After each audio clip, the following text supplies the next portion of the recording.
Hola, soy Miriam Arreola y estudio tercero de logopedia en la Universidad de Granada.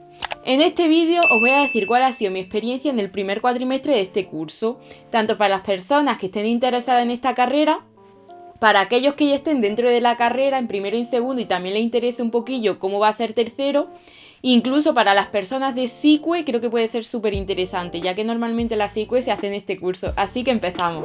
Este vídeo está organizado por asignaturas y os contaré qué os encontréis en cada una de ellas, las cosas que más me han gustado y las que menos, y también diré el grado de dificultad a mi parecer y a mi criterio en cada una de ellas.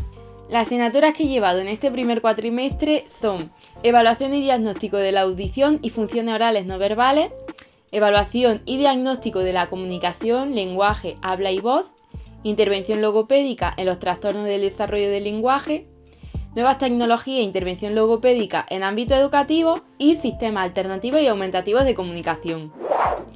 Evaluación y diagnóstico de la audición y funciones orales no verbales. Os voy a leer lo que dice la guía docente en la definición de esta asignatura. Anamnesis en los problemas de la audición y de las vías aerodigestivas superiores.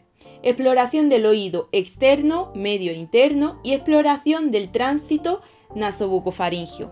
Vale, ¿qué quiere decir todo esto? Esta asignatura se divide en dos bloques, en el bloque de la audición y en el bloque de las funciones de las vías aerodigestivas.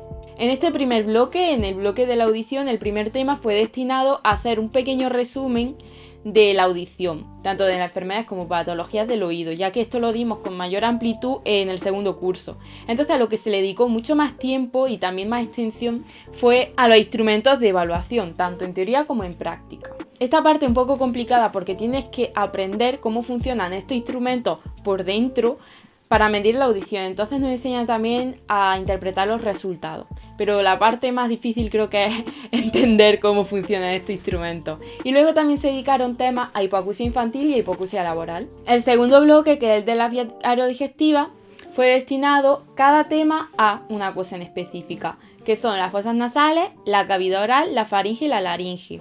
Tenía especial importancia la anamnesis, que es la recopilación de datos de los pacientes. Luego se destinaron otros temas a la anatomía y terminamos la asignatura con disnea, disfagia y disfonía. En cuanto a mi opinión, bueno, esta asignatura realmente es una continuación totalmente de una de segundo. Evidentemente mucho más amplia, mucho más metida. Entonces, yo creo que es una asignatura útil. ¿Por qué? Porque los logopedas al fin y al cabo vamos a tener pacientes con hipoacusia y aunque no seamos nosotros quienes apliquemos los instrumentos de evaluación, los resultados van a ser muy valiosos para nosotros. La parte de las dificultades respiratorias, es decir, de la disnea, yo creo que se dieron con demasiada profundidad, que no era necesario que se profundizara tanto. A mí personalmente la parte que más me gusta es las médicas, entonces tampoco se me hizo pesado, pero sé que no era necesario. Y en cuanto a la disfagia, todo lo contrario, no se dio la importancia o por lo menos la profundidad que quizá pudiese tener, pero tampoco pasa nada porque en cuarto tenemos una asignatura optativa destinada completamente a disfagia, así que no se pierde nada en ello. En cuanto a dificultad, yo le voy a dar un 7,5. ¿Por qué? Porque no me parecen los contenidos excesivamente difíciles, tiene bastante densidad la asignatura y bueno, yo no es la que mejor nota saqué, pero por el formato del examen que estuvo hecho, no nos benefició mucho a los alumnos que digamos, pero eso, me quedaría con un 7,5. Evaluación y diagnóstico de la comunicación, el lenguaje, el habla y la voz. Esto dice en la guía docente. Fundamentos del proceso de evaluación y diagnóstico en logopedia. Modelos, técnicas e instrumentos de evaluación. El informe de la evaluación logopédica. Evaluación y diagnóstico de la comunicación, el lenguaje, el habla y la voz. Cada tema estaba dedicado a un trastorno y dimos TEL y trastorno fonológico, dislexia y discalculia, tartamudez, evaluación de la voz y de la resonancia, afasia y envejecimiento, TEA, TDAH y discapacidad intelectual. Las prácticas se basaban en que cada persona tenía que buscar esa semana un artículo científico del tema que tocase, lo que se llama PBE, práctica basada en la evidencia, y leerlo en clase, hacer un resumen de ello y leerlo en clase. Y luego tuvimos un trabajo final, que era en grupo Y tuvimos que buscar también artículos científicos sobre un trastorno específico y sacar de ahí la evaluación, cómo se evalúa ese trastorno. Y spoiler, fue un desastre. En mi opinión, es una de las asignaturas que considero más importantes de toda la carrera, ya que los logopedas somos quienes elegimos y quienes aplicamos las herramientas necesarias para hacer una evaluación a nuestros pacientes. Sin embargo, yo no tuve la suerte de tener al mejor profesor y no aprendí nada, literalmente nada. Entonces, me da mucha pena no haber podido aprovechar esta asignatura como me hubiese gustado o como se merecía. Entonces también me parece imposible poner un nivel de dificultad. Intervención en los trastornos del desarrollo del lenguaje. En esta asignatura la descripción de la guía docente es muy larga, así que la diré yo directamente. Esta asignatura, igual que la anterior, tenía 8 temas en las que cada uno estaba destinado a un trastorno, pero esta vez en vez de ser de evaluación, pues como su propio nombre indica, es de intervención. Los temas que dimos son los mismos prácticamente, excepto el primero, que era atención temprana. Los siguientes son TEL, TDAH, discapacidad intelectual, dislexia y discalculia y trastorno fonológico. En cuanto a las prácticas, tuvimos que hacer una de búsqueda basada en la evidencia, en la que se nos enseñó cómo realizar una búsqueda de artículos de la forma correcta, con páginas web fiables, etc. Y eso estuvo súper bien, además de que era súper fácil. Y durante todo el curso estuvimos trabajando con un cuadernillo como este. No es este exactamente porque no lo tengo a mano, este es de una asignatura del curso pasado, pero sigue la misma dinámica, consiste en la que se nos ponían casos reales, guardando el anonimato de los pacientes que tuvo la profesora, pero eran casos reales en los que se nos ponía preguntas de cómo intervenir. Por ejemplo, cómo intervendrías con la familia, qué actividades propondrías, es decir, algo súper específico de cada paciente. Y la verdad es que aprendimos muchísimo con ello. Y en cuanto a mi opinión, desde luego es una asignatura de 10. Aprendimos muchísimo, fue unas clases súper dinámicas, la profesora además, vamos, es que cuando una profesora es buena, la asignatura también es buena, así que súper contenta. Me da pena porque al final iba muy solapada, iba conjunto con la asignatura anterior de evaluación, entonces podríamos haber aprendido tanto a evaluar como a intervenir a la vez. Pero bueno, en intervención hemos aprendido muchísimo, eso es seguro. Y de dificultad le doy un 6,5 o un 7 sobre 10. No era muy difícil, era muy densa, pero no era difícil. Nuevas tecnologías e intervención logopédica en el ámbito educativo. El objetivo de esta asignatura era básicamente darnos competencias sobre la red.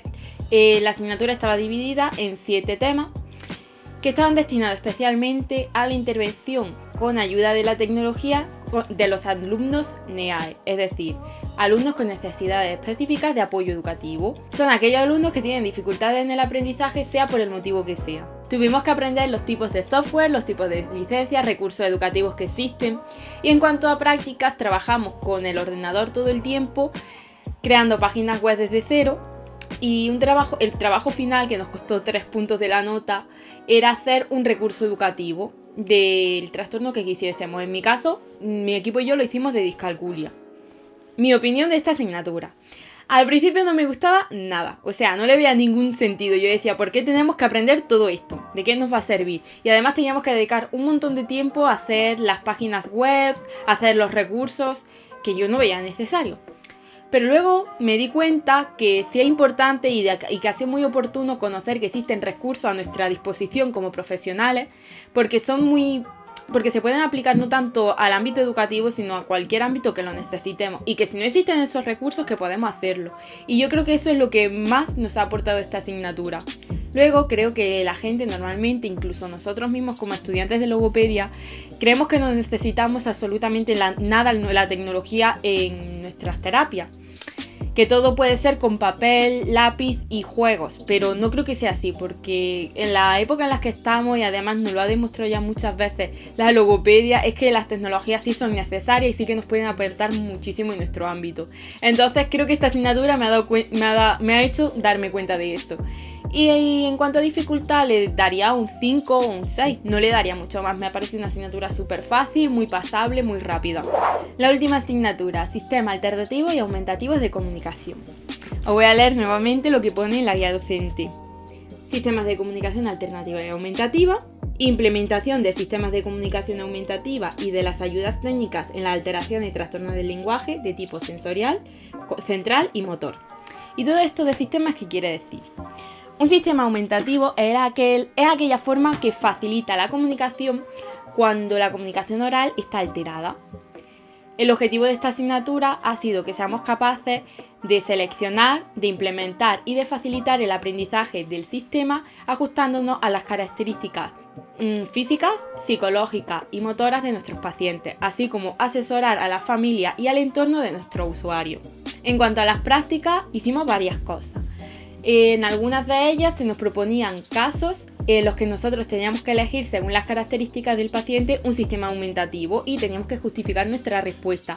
También nos hicieron hacer un póster en el que cada grupo trataba un sistema aumentativo y teníamos que describirlo, decir las ventajas, las desventajas.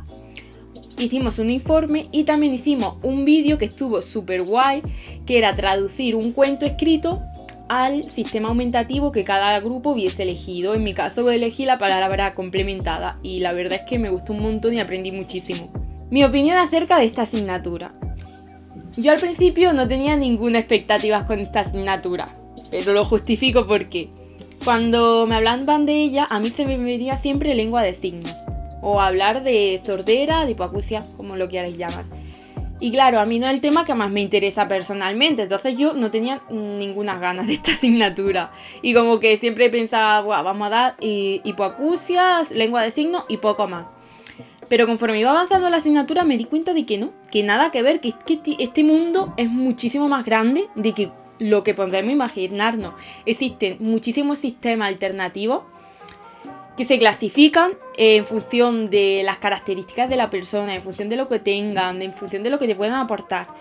Y no están ahí por estar y ya está, sino porque es que cada uno de ellos es específico para alguien. Por ejemplo, tenemos sistemas alternativos con ayuda, tenemos sistemas alternativos sin ayuda. Sin ayuda, que no necesitas ningún material externo de tu cuerpo para utilizarlo, como es la lengua de signos y otros. Y con ayuda, como pueden ser los pictogramas. Entonces aprendí muchísimo, me pareció súper interesante esta asignatura al final de ella, aunque eso sí un poco complicada, porque no es tan fácil conocer cada uno de ellos, saber elegir uno para cada paciente con características particulares. Entonces a nivel de dificultad le voy a dar un 7. Antes de terminar este vídeo voy a dar una conclusión general teniendo en cuenta primero y segundo.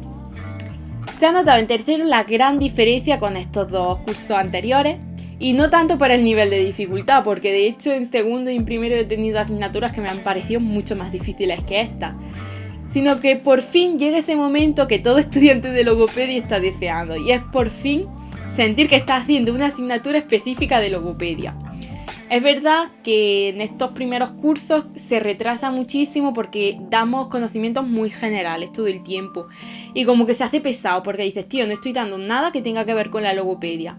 Pero realmente sí, porque cuando llega a tercero tenemos conocimientos muy sólidos, que ya es que los tenemos así, sobre cosas que luego vamos a dar, que no vamos a volver a repasar y que vamos a entender.